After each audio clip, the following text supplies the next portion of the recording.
we are, though, watching where we expect soon this event there on the right side of your screen, where we expect soon former President Biden will receive the LGBTQ plus Impact Award. Want to turn to that story really quickly. Let's listen in.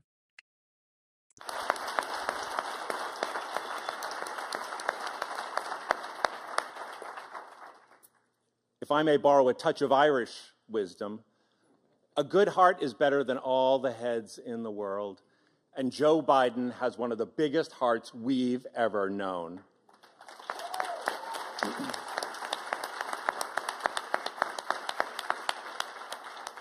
He shows up for families, for communities, for equality, always with warmth, humility, and a steadfast belief that we can do better for each other.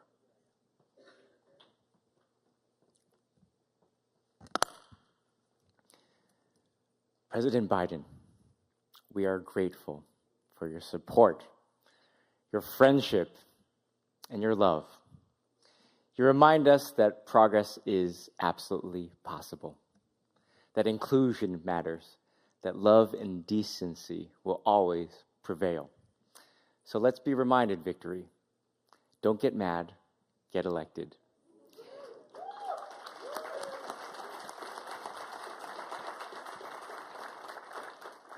Victory, victory, victory. Would you please join me, stand, and give a warm victory welcome to join in solidarity to welcome the 46th President of these United States, President Joe Biden.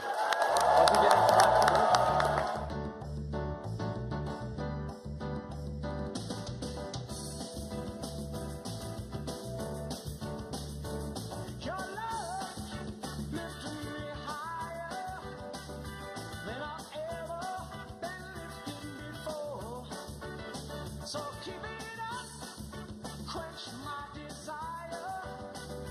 Now be at your side forevermore.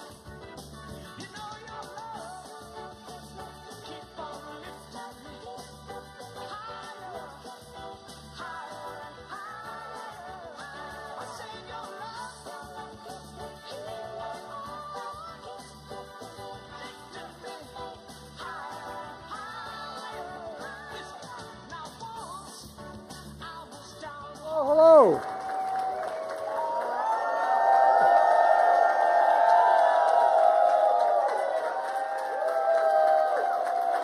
I'm not going home. Thank you, thank you, thank you. Please sit down. Evan, thank you for your visionary leadership of this organization. Chris, I'm honored to receive the award in your name. In your name. And I'm accepting this award knowing it's a recognition of all the work we've done. Michael, thank you for your, and especially your thanks to David, who supported the Victory Fund, but supported me long before that all occurred. Folks, I also want to recognize so many friends that are here today. Where's Mo Vella? Mo, where are you? There you go, Mo.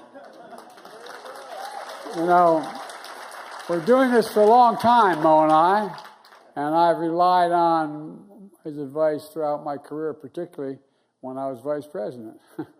I knew which direction to go. And I love you just as much as them. Thank you. Next week marks 3 years.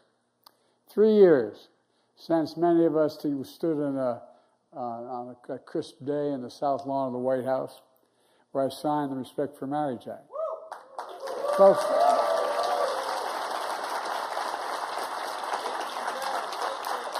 as the ceremony came to an end, the sun began to set.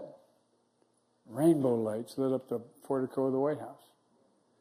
You know, the moment had an air of celebration, but also, quite frankly, for me and many of you, I expect, an air of relief. Relief. Finally, through the hard work, faith, counsel, sheer grit of folks like you in this room and so many who came before you, the momentous battle was finally won. Finally. And look, today, though, we know much more work to do. And the challenges ahead can feel daunting, particularly in the face of everything we're seeing coming out of this reactionary White House.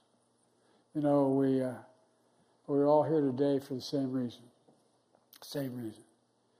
It's all because we believe in the power of our democracy to pull the nation together. You know, our worst moments actually, we're the only country in the world that's gone through every crisis and come out stronger than we went into the crisis. Every time. America's the only country. Also, it's founded on an idea. We're unique, not a joke. It's not just, you know, it's true. We're the only country founded on idea. Every other country in the world is founded on geographic boundaries, religion, ethnicity. But we're an idea. A strong idea.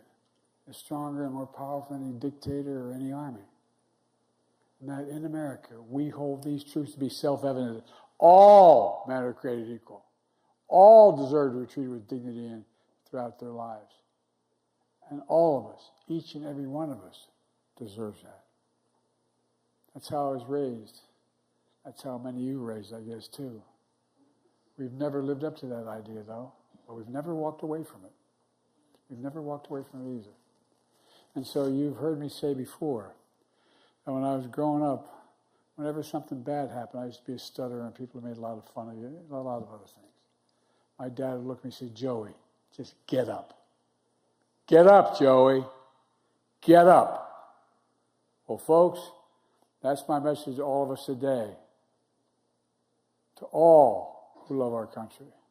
To all of us who are dismayed by the present state of the Union. This is no time to give up. It's time to get up. Get up and fight back. Get up. Continue to fight. And what's the fight all about? It's not high praise. It's about protecting the Constitution.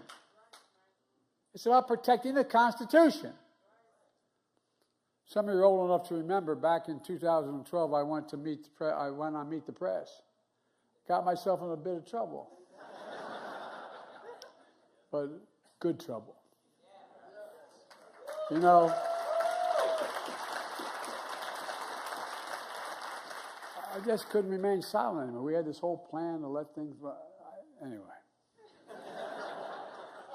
I told the truth. I expressed my support for gay marriage. A little earlier than some folks had been expecting it. Well, that comment got all the attention.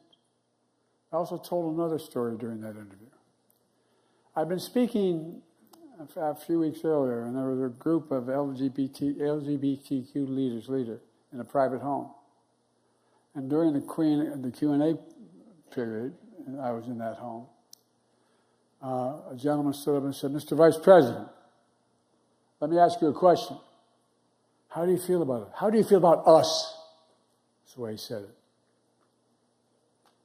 I turned to the gay couple who owned the house.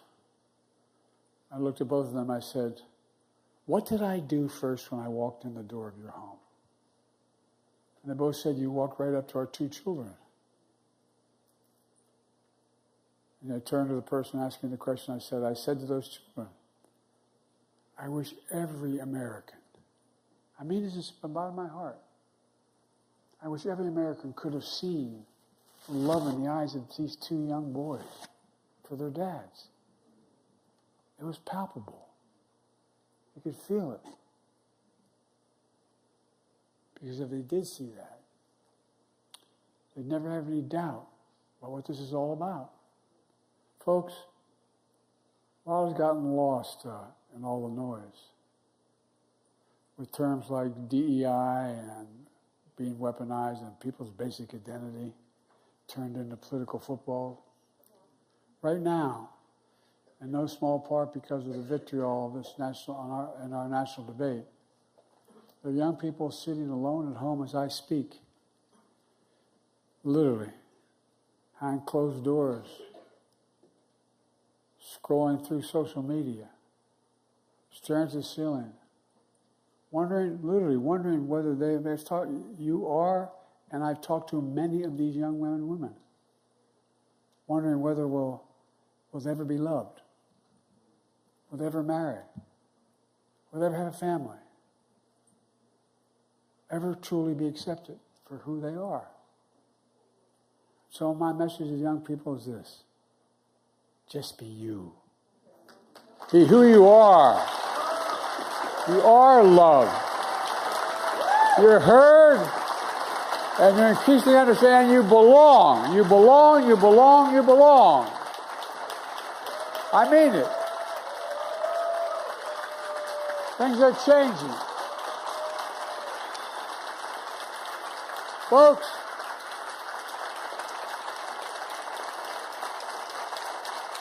Donald Trump and the MAGA Republicans are trying to distort and derail our fight for equality. They're trying to turn it into something scary, something sinister. But folks, it's really not about anything that's all that complicated. At its core, it's about making every American, giving them the opportunity to be treated with basic decency, dignity, and respect they all deserve. That's what every single American deserves, every American. This administration is trying to use those issues as a wedge to further divide the country. But there's nothing more American than the notion of equality. Nothing, nothing, nothing. And folks, it's a struggle as old as the country's founder. That's why many of us are in this room today. We also know that the fight ahead is about more than equality. It's about opportunity. It's about opportunity. It's about making sure every American has a chance to make a decent living. It's about having equal access to quality health care, make it affordable. It's about, they can pay any rent, send their kids to college, pay for the grocery bills. It's about making sure every American can come home at the end of the day, look their kid in the eye, and say, honey, it's going to be okay. It's that basic. It is that basic. You've heard me say before, my dad used to say, it's all about can you look your child in the eye and say, it's going to be okay. That's what we worked so damn hard to do during my administration. In those 4 years, we created 16 million new jobs. Unemployment dropped to a 50-year low. We lowered the price of everything from health care to cost of college to junk fees and airline tickets and credit cards. We made a lot of progress. We had so much more we had to do to make life affordable for every American. And it's this work that's motivated so many of you to step up, put your name on the ballot, and run for office. LGBTQ candidates across the country running not only to ensure equality for every American, but also to ensure that every American has access to opportunities they deserve. I want to thank those of you who are willing to put yourself on the line, willing to subject yourself and your families to the public scrutiny and the attacks that sure will come your way in order to make life better for every American. It's going to take character. It's going to take courage. So please join me today in thanking all the candidates elected to office here today. And please stand up, candidates. Stand up. Thank you.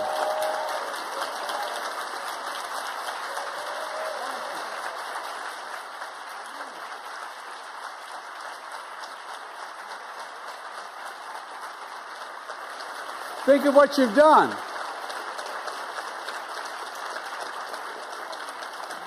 I know I look like I'm only 40 years old. I know that. I've been doing this job for 51 years. If I made that same comment in this room, and I've spoken in this room that many years ago, made that same comment in this room 50 years ago, 30 years ago, 25 years ago, I've been thrown out of here. Not a joke. Well, when I took office, I promised to have an administration that looked like America. I've kept my promise.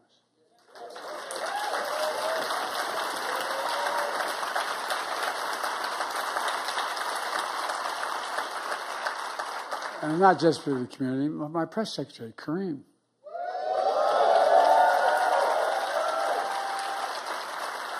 My head personnel, Goodman, is here. I don't know if he's here or not. There you are, man. Stand up. Oh, I see Kareem. There you are.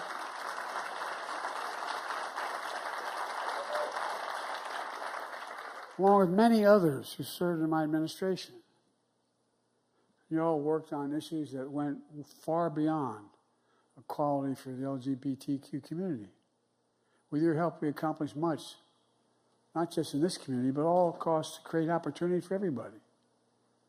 My dad, really, all kidding aside, my dad was a really decent, honorable man, a well-read guy. And my dad would say, Joey, everybody deserves a shot, no guarantee, but everybody deserves it. Everybody deserves a shot. So again, please join me in thanking all those who work for my administration and continue to work in government. Thank you, thank you, thank you.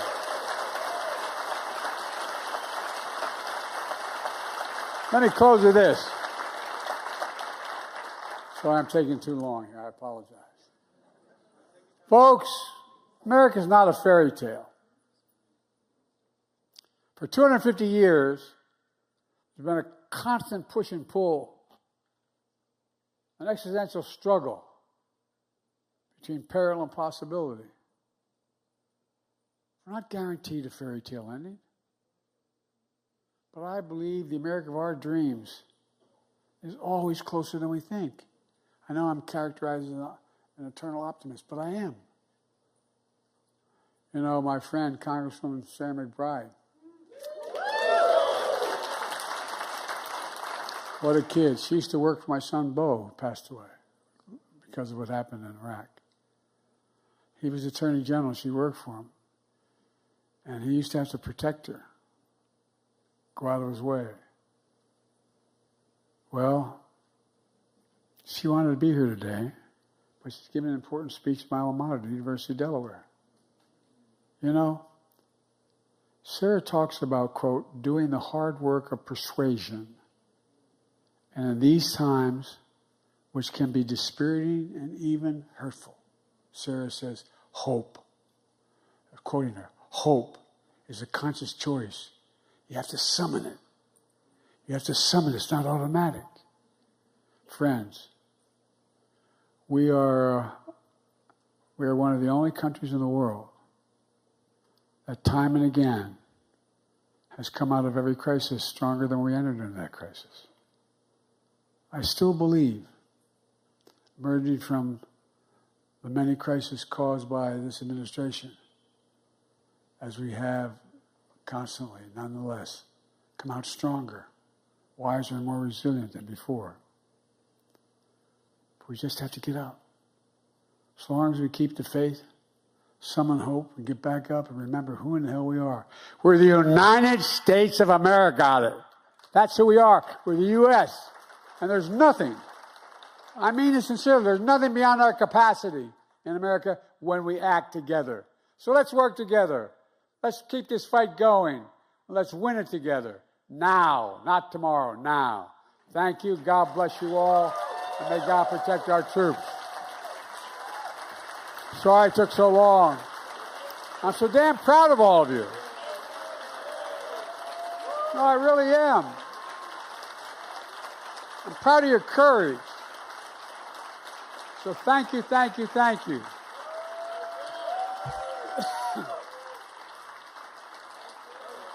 Every time I'd walk out of my grandfather Finnegan's house in Scranton to yell, Joey, keep the faith. My grandmother, no, Joey, spread it. Let's spread it. Thank you. Former President Joe Biden, there receiving the LGBTQ plus Impact Award, as you see him there, just speaking for a moment.